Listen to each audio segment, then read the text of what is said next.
Good afternoon, everyone. It's Gary Ryan here with you with the This Week Daily for Tuesday, February 7th. There's not a whole lot today, actually. Goalie news, though. Remember Fourier? Remember Forget. Yes, he is back on the roster today. He was put back on the active roster. Ian Wallace was released on waivers. So now our trio is McVeigh, uh, Joseph, and Fourier. Now, I understand why Fourier was chosen over Wallace. Uh, First of all, we kind of went out of our way to find Fourier and give him um, a break professionally, um, get his feet wet. And then, he got a shot at the SPHL, which is great and fine. But I think, now I'm not talking about money, I'm talking about just uh, with personal trust. I think more was invested into Fourier from the organization than with Wallace. When we signed Wallace, all we had was McVeigh. We needed somebody, and Joseph was not able to get in yet. They had him on the radar, but due to previous commitments, he was not able to come in earlier. So, uh, so I understand the move. The benefits, Fourier is bigger in size, and I talked a couple weeks ago about um, Wallace, how much net he gave up top, and so uh, I understand the move. I like it, and again, this gives Jeremy a chance to kind of get his mojo back. Um, Brief history of Jeremy. Got off to that terrible, shaky first start. Second game played very well against Watertown, picked up a 6-2 win. And you could tell as the game was going on, he was definitely gaining more confidence. Uh, just in the way, his body language and everything. He was feeling a lot better. Got the call up to Macon. Had one fairly decent game and two forgettable occurrences.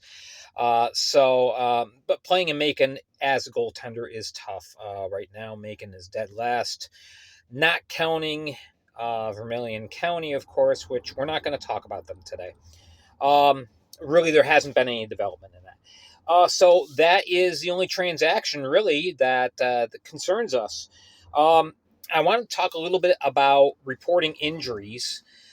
Yesterday, I was contacted by the Black Bears organization, and they very nicely asked me. They didn't, tell me or demand or anything like that. They were very very kind and very nice. They asked me to not go into much detail as far as reporting on an injured player.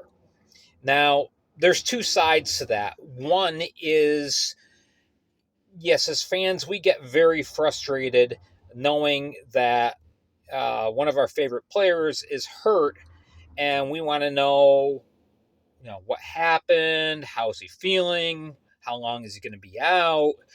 Um, it's a natural part of being a fan. Um, so especially with the FPHL, we are really blessed in being able to be in such close contact with the players. This isn't like the AHL where there was kind of a wall in between player and fan. Um, Obviously, you've found over the past 2 years that the Black Bears players very much um, they very much identify with us and we with them, and it's almost familial.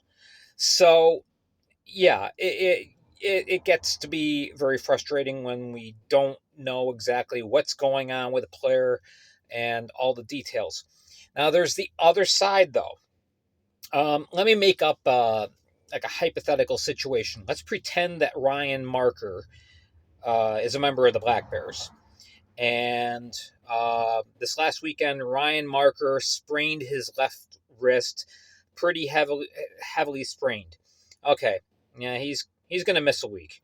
All right, so I come on and tell you guys, just to let you know, Ryan Marker is gonna miss the next couple of games with a sprained left wrist.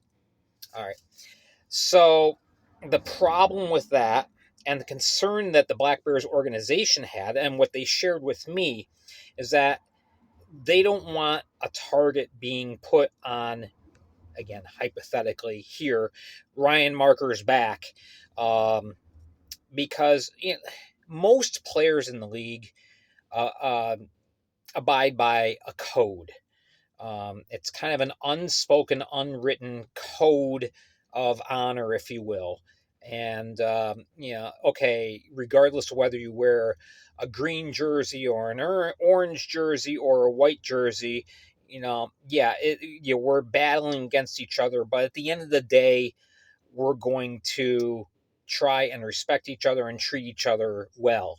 Um, Most players abide by that code. There's one in particular that does not. It's very well established, and I think you know who I'm talking about. The concern is by the Black Bears, and I understand this. Um, Ryan Marker is going to come back for the game against Danbury on the 17th. His wrist is good enough to play. You know that there's going to be a certain individual taking every chance he can get to hack and whack at that wrist with both hands. Um, you know who I'm talking about. So, anyway, long story short, I have agreed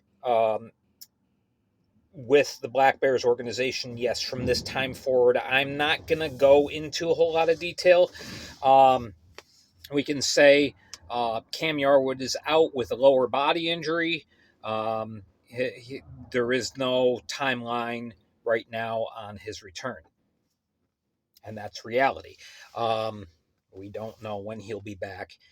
Lower body injury, yeah. So we're going to go with the somewhat cryptic upper body injury and lower body injury to protect the players, because again, there is a certain member on Danbury that is going to take liberties. It's just the person that he is. And there may be other players on other teams as well that might want to poke the bear a little bit, figuratively speaking.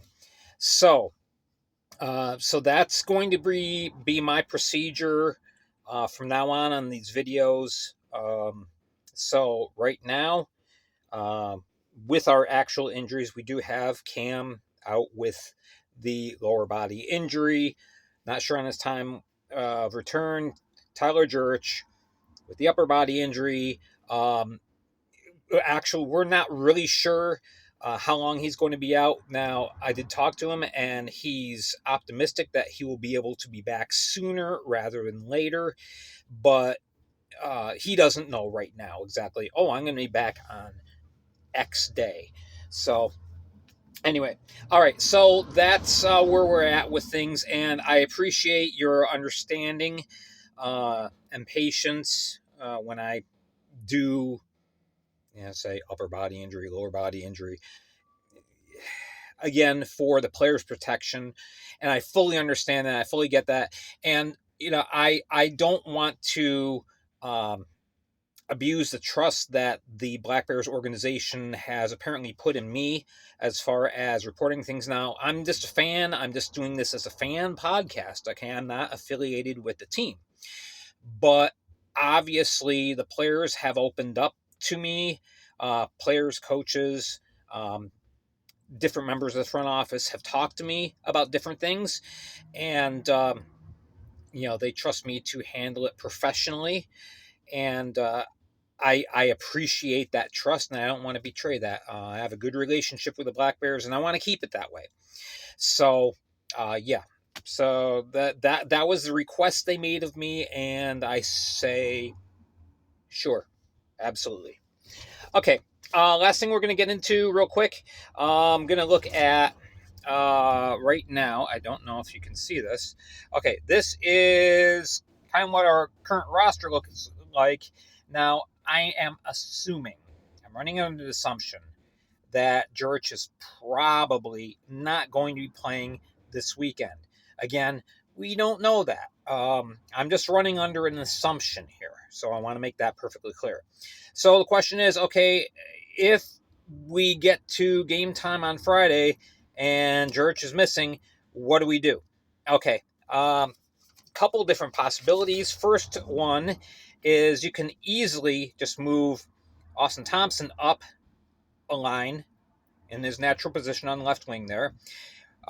Mac Lewis has played left wing before, so you can move him onto the second line, and you can move D'Angelo onto the third. Only issue with this is now you're breaking up that really potent second line. The Ivashkin, Lopez, Thompson line that's been going.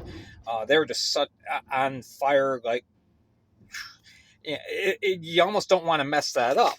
So there are other options. The other, next option I thought of is you can move Yates over to the wing, and now Lewis and Kirkby have played together before. When Lewis first joined the team, actually, they were paired on a line, and they're familiar with each other from SUNY Oswego.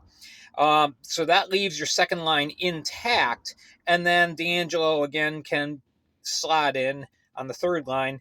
You don't want to lose Newberg or take him out of his natural position because right now, as a centerman, he's been playing fantastic, especially with faceoffs. I mean, he's become a faceoff machine. He reminds me of Peter Zezel from Toronto a few years ago. So you could also do that, or you could kind of take a gamble, say, hey, let's see what we can do.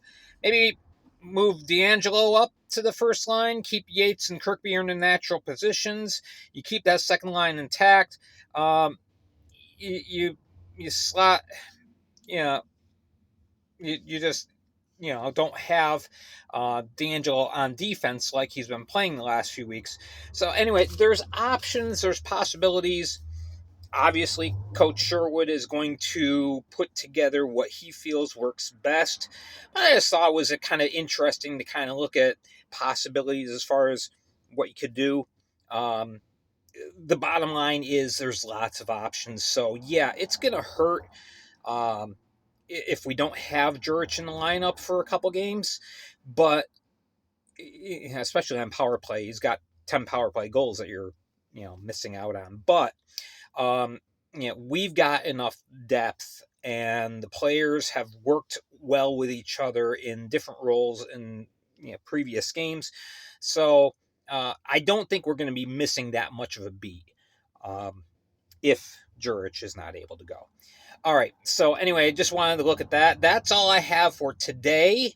And hopefully tomorrow we'll have some more transaction news, and we'll keep you up to date on that.